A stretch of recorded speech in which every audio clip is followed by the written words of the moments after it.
First of all, my condolences to everybody who has died in this horrendous war, and particularly obviously to Kim Dante and Emily Hand, and our condolences to their families.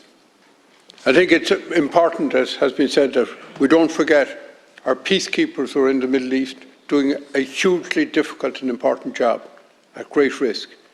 Our aid workers, our diplomats, and all the other people trying to move forward in a peaceful way. And the problem, as I see with this issue, is history of the last 100 years has been a botched history of wrong actions. And they've left a very clumsy arrangement in that part of the Middle East. And we have a challenge to now set about trying to deal with the hugely difficult issues there. We know that the attack by Hamas was wrong. We know that the response by Israel is wrong. But condemnation is the easy part. Saying things are wrong are the easy part. But how to move forward is always the challenge. Now, I've heard a lot of reference in the last week or two about the rules of war, as if there was a clean way of fighting a war in the modern world,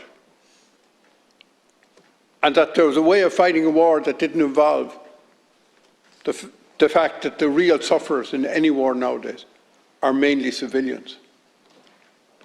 War only leads to more war. And I join with all of those who say to both sides, stop.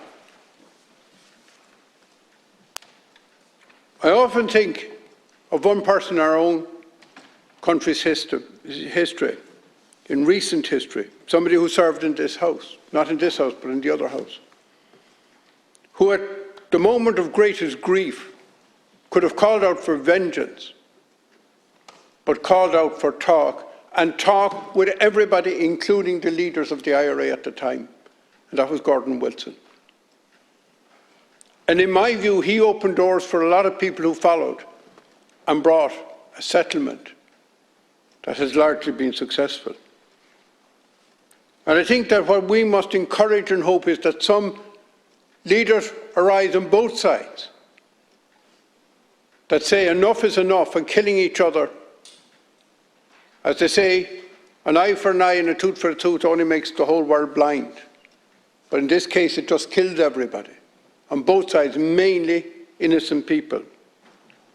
And it actually only creates the sense of victimhood on each side that drives the next rounds of violence. I've heard Israel talk about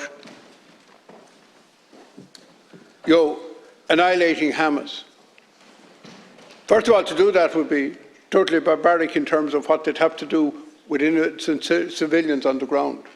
But even supposing they did do that, can they not see that the 13 and 14-year-olds would form the new Hamas with vengeance in their mind in 4 or 5 years' time, and that war only begets war? And I think this country, particularly with our history, has to say the only way forward is peace.